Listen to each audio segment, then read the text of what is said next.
Hello दोस्तों, नमस्कार। स्वागत है आपका बिहार एक्सप्रेस न्यूज में। ताज़ा नजर डालते हैं बिहार की तमाम मुख्य बड़ी खबरों पर। इससे पहले वीडियो को लाइक नहीं किया तो लाइक करें, साथ ही चैनल को सब्सक्राइब कर लीजिए।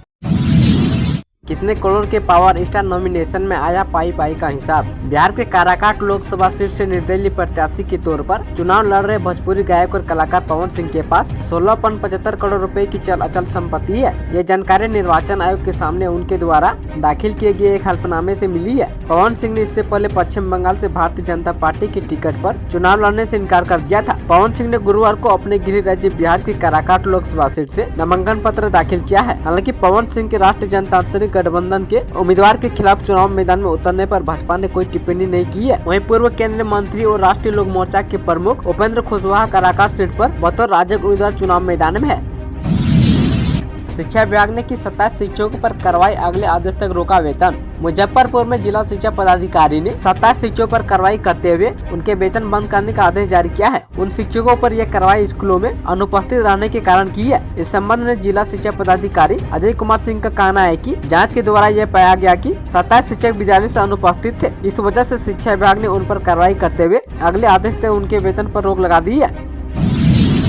आज थम जाएगा चौथे चरण का चुनावी शोर। बिहार की 5 सीटों पर 13 मई को मतदान। बिहार में लोकसभा चुनाव के चौथे चरण के लिए प्रचार शनिवार की शाम 6 बजे समाप्त हो जाएगा। इसके बाद उम्मीदवार घर घर तक दस्तक देंगे। चौथे चरण में दरभंगा, उज्जैनपुर, समस्तीपुर, बेगूसराय तथा मुंगेर लोकसभा क्षेत्रों में 13 मई को मतदान होगा। इसके लिए बूथों पर ईवीएम भेजने एवं मतदान कर्मियों की रवानगी की प्रक्रिया शुरू हो गई है। चौथे चरण में 95,83,662 मतदाता 55 उम्मीदवारों के भाग्य का फैसला करेंगे। चौथे चरण में 51 पुरुष एवं 4 महिला उम्मीदवार है। इस चरण के लिए 9447 बूथ पर मतदान होगा। वहीं इस चरण में सबसे अधिक 13 उम्मीदवार उज्जैनपुर संसदीय क्षेत्र में है, जबकि सबसे कम दरभंगा संसदीय क्षेत्र में 8 उम्मीदवार चुनाव मैदान में है, जबकि 20 उम्मीदवार निबंधित दलों से और 21 निर्दलीय उम्मीदवार चुनाव लड़ रहे हैं। चुनाव आयोग ने 9447 बूथों में 4810 संवेदनशील बूथों से लाइव वेबकास्टिंग कराने की तैयारी की है। इस चरण में 43 मॉडल बूथ है। कुल बूथों में 1532 शहरी क्षेत्र में जबकि 7915 ग्रामीण क्षेत्र में है।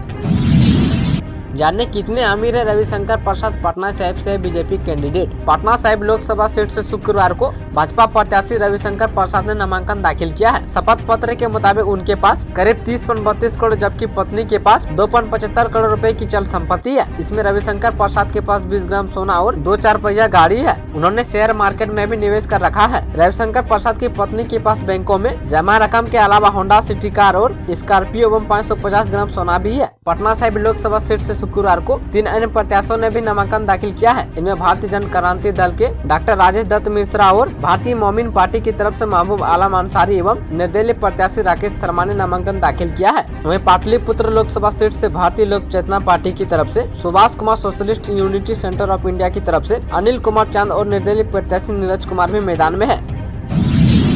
महिला ने 5 बच्चियों को एक साथ दिया जन्म, पति करता है मजदूरी।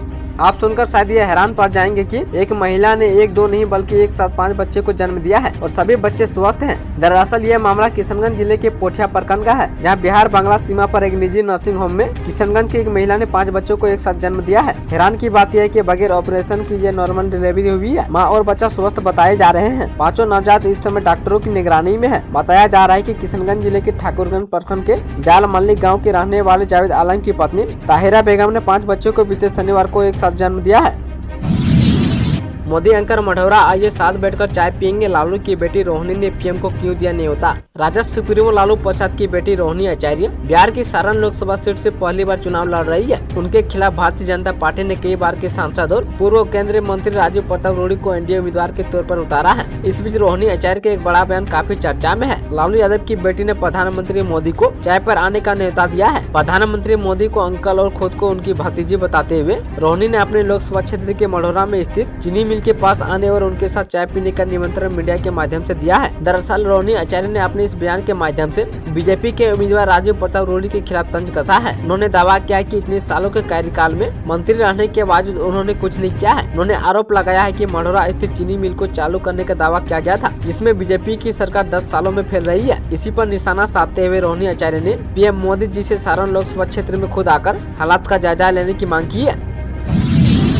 3 चरणों के चुनाव से पीएम मोदी के चेहरे पर हताशा। सीपीआई के दीपंकर भट्टाचार्य ने क्यों किया ऐसा दावा। बिहार समेत पूरे देश में 3 चरणों के लोकसभा चुनाव संपन्न हो गए हैं और चौथे चरण के लिए सभी राजनीतिक दलों ने अपनी पूरी ताकत झोंक दी है। इस बीच भाकपा माले महासचिव दीपंकर भट्टाचार्य का बड़ा बयान सामने आया है। उन्होंने कहा कि 3 चरणों के चुनाव के बाद प्रधानमंत्री नरेंद्र मोदी के चेहरे पर हताशा साफ दिख रही है। हमें चुनाव के आगामी चरणों में एनडीए के खिलाफ जनता के आक्रोश को और गति देनी है। वहीं बिहार में चौथे चरण में मुंगेर, बेगूसराय, समस्तीपुर, उजियारपुर और दरभंगा में 13 मई को मतदान होगा। दीपंकर भट्टाचार्य शुक्रवार को माले राज्य कार्यालय में पार्टी नेता अरविंद कुमार सिंह की तीसरी बरसी पर आयोजित जनसभा को संबोधित कर रहे थे। उन्होंने कहा कि आज ही के दिन 167 साल पहले 10 मई 1857 को भारत के किसानों और सिपाहियों ने ब्रिटिश औपनिवेशिक शासन के खिलाफ विद्रोह की शुरुआत की थी। आज मोदी सरकार उन्हें अंग्रेजों की सोच को आगे बढ़ाकर देश के किसानों का अपमान और शोषण कर रही है। हमें अपने वोट का इस्तेमाल कर मोदी सरकार को हटाना है और 1857 की विरासत को आगे बढ़ाना है।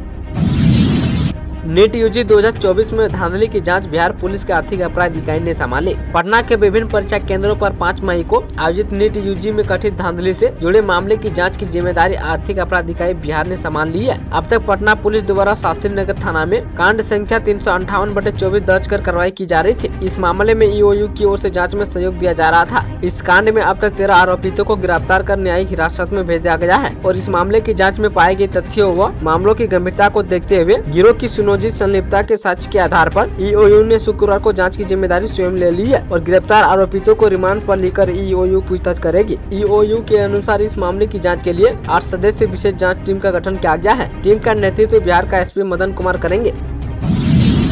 फिर करवट बदलने के प्रयास में चाचा नीतीश कुमार को लेकर रोहिणी आचार्य का दावा। सारण लोकसभा सीट से इंडिया गठबंधन से आरजेडी प्रत्याशी रोहिणी आचार्य ने मुख्यमंत्री नीतीश कुमार को लेकर बड़ा दावा किया है। रोहिणी ने नीतीश कुमार का नाम लिए बिना कहा कि हमारे चाचा कब पलट जाएंगे उनकी ये गारंटी नहीं है, लेकिन उनके लिए दरवाजा बंद हो गया है। शुक्रवार को कांग्रेस भवन में आयोजित चुनावी सभा के दौरान रोहिणी आचार्य ने यह बातें कही है। वहीं एनडीए से बीजेपी उम्मीदवार राजीव प्रताप रूडी पर भी रोहिणी आचार्य ने तंज कसा है। उन्होंने कहा कि रूडी अंकल पायलट व मंत्री थे, फिर भी छपरा से हवाई जहाज नहीं उड़वा पाए। रोहिणी ने कहा कि मेरे पिता राजद सुप्रीमो लालू प्रसाद यादव व भाई प्रतिपक्ष के नेता तेजस्वी यादव ने छपरा में जो विकास कार्य किया वो धरातल पर नजर आ रहा है। सांसद निधि से खरीदी गई एम्बुलेंस में क्या ढोई जा रही थी। प्रधानमंत्री नरेंद्र मोदी पर भी रोहिणी आचार्य ने तंज कसा है। उन्होंने कहा कि प्रधानमंत्री अंकल के 10 वर्षों के कार्यकाल में देश की हर सरकारी संस्था मानो गिरवी है। लोग महंगाई, युवा बेरोजगारी व किसान फटियाल हो गए हैं। लालू तेजस्वी की गैर हाजिरी में खड़गे पीएम को लेकर कही ये बात। राजधानी पटना में कांग्रेस के राष्ट्रीय अध्यक्ष मल्लिकार्जुन खड़गे ने पीएम मोदी पर तंज कसते हुए कहा कि पीएम नरेंद्र मोदी हर चीज पर हिंदू मुसलमान करके हुए अपनी राजनीति चलाना चाहते हैं। चुनाव में वो हिंदू मुस्लिम को आपस में बांटना चाहते हैं, लेकिन जनता उनके हर चालाकी को समझ गई है। वे देश की अच्छाई के लिए या विकास के लिए नहीं, सिर्फ वोट के लिए लोगों को बांट रहे हैं। पिछले 10 सालों में विपक्ष के लोगों को परेशान करने में ही इन्होंने अपना समय निकाल दिया है।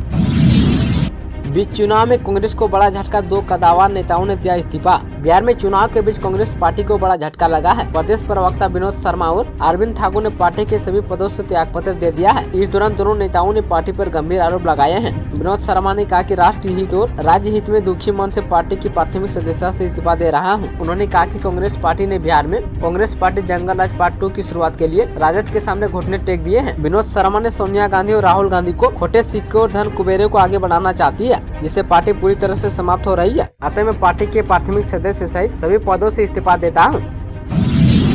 बिहार के इन 15 जिलों में आंधी, पानी और वज्रपात की चेतावनी। मौसम विभाग का येलो अलर्ट जारी। पटना व आसपास के क्षेत्रों में आंशिक रूप से बादल छाए रहने व कुछ स्थानों पर गरज के साथ छिटपुट वर्षा की संभावना है। राजधानी समेत प्रदेश के अधिकतर जिलों में आंशिक रूप से बादल छाए रहने के साथ मौसम सामान्य बना रहेगा। वहीं मौसम विभाग ने 15 जिलों में आंधी, पानी और वज्रपात की चेतावनी जारी की है। आंधी, पानी और वज्रपात का जिन जिलों में येलो अलर्ट जारी किया गया है उनमें पश्चिम चंपारण, पूर्वी चंपारण, शिवहर, सीतामढ़ी, मधुबनी और सुपौल, अररिया, किशनगंज, कैमूर, रोहतास, औरंगाबाद, गया, नवादा, जमुई एवं बांका जिलों में मेघ गर्जन, वज्रपात और 30 से 40 किलोमीटर प्रति घंटे की रफ्तार से तेज हवा चलेगी। वहीं 13 मई तक प्रदेश में आंधी, पानी की संभावना जताई गई है। मौसम विभाग ने लोगों को मेघ गर्जन व वज्रपात को लेकर सुरक्षित स्थानों पर रहने की सलाह दी है।